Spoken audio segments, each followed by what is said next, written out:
Welcome back. New Supreme Court Justice Brett Kavanaugh is preparing for his first week on the job. House Democrats, though, say they are not finished with him yet. Donald Trump Jr. warning in a tweet, quote, Trump supporters, you better believe that Democrats are going to do everything in their power to impeach Kavanaugh from the Supreme Court if they take control of Congress in November.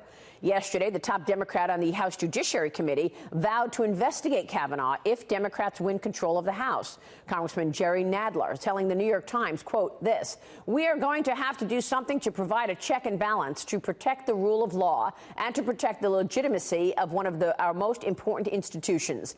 Now, an exclusive interview right now, Missouri Republican Senator Roy Blunt, Vice Chairman of the Senate Republican Conference. Senator, good to see you this morning. Thanks very much for joining us. Good to be with you, Maria. Do you agree the fight is not over yet? Well, that sounds very much in keeping with where the Democrats have been from day one. You know, Senator Schumer said he would do anything possible to keep Brett Kavanaugh from going on the court. Frankly, I think they're making a big mistake here, holding this information, rolling it out in the most unfair way to everybody involved after they'd had it for months, now talking about if we get in charge, we're going to look at this in some other way. Frankly, what they've managed to do is energize the Republican base in a way that usually the party that just won a presidential election isn't energized in the next election cycle. But what they really continue to do is this unfair, really totally unrealistic behavior of guilty until proven innocent, of whatever we can do to stop our political opponents from being able to do what voters put them in place to do. I just don't think it works. It doesn't work for them. Frankly, I think the more they talk about the kinds of things that Congressman Nadler apparently has said, the worse it will be for them. But they can't stop them, and they obviously think this is a political tactic that works for them. I don't think it works at all. So what do the midterms look like at this point from your standpoint? Have things changed given the level of hate and attack on the left? Well, things have changed. You know, we'll see in 4 weeks and a couple of days how much they've changed. It's clear that things have changed again. Conservative voters, Republican voters, constitutional conservatives are energized like they weren't before. But if we've learned anything from President Trump, it's how short the news cycle is, and we'll see whether this is sustained or not. I believe it will be. I think the tactics used by Democrats in the Senate, the obvious presidential politics that several members of that committee and the Senate were pursuing, just look like that the politics doesn't ever end. The campaigns have gotten out of control, and now they want to carry that right into daily governing. And I think it's not going to work for them. You know, Judge Kavanaugh is probably the most investigated, vetted person maybe in the history of confirmations. Yeah. 7 confirmations, nothing that began, nothing. And by the way, in every one of those questions, in every one of those 7 background checks, right, questions about drinking are asked, questions about have you ever heard anything that we should follow up on. One reason those actual background checks themselves need to remain confidential is you never want people to be hesitant, right, to say, well, I don't know if this is true or not, but I heard this. And that's what's happened with Judge Kavanaugh 7 times, and nobody's ever heard anything. Yeah, meanwhile, where does the Senate go now in terms of this lack of civility and these attacks? Susan Collins has been flooded with hate tweets. I'll read you one of them. I hope someone kills you.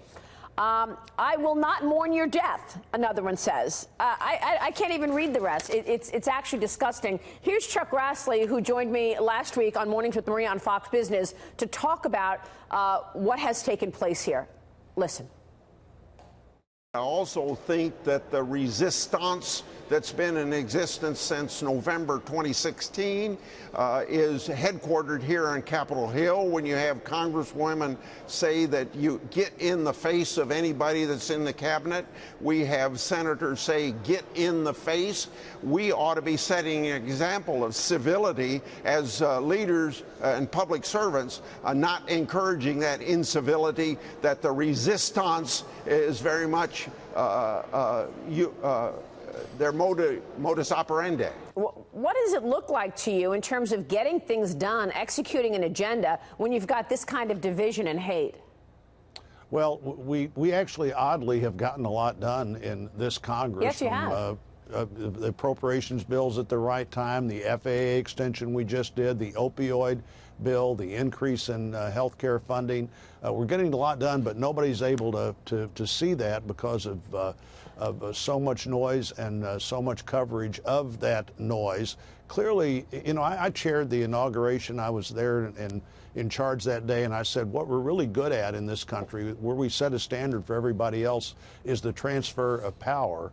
But this is an election where the side that lost has not been willing to accept the transfer of power, to be the reliable questioner of what's going on, yep. But not to challenge the constitutional opportunities that are there. You know, just trying to get undersecretaries of this and that and the other confirmed in today's Senate has been almost impossible. And the Supreme Court fight we just went through shows how far I think the other side is prepared to take this. Yeah, and by the way, it seems like this Kavanaugh fight has brought the never-Trumpers on the Republican side together with the president. I mean, even those people who did not accept President Trump on the Republican side got together with him to make sure that Kavanaugh was confirmed. So it seems like it has improved relations. Is that a fair statement?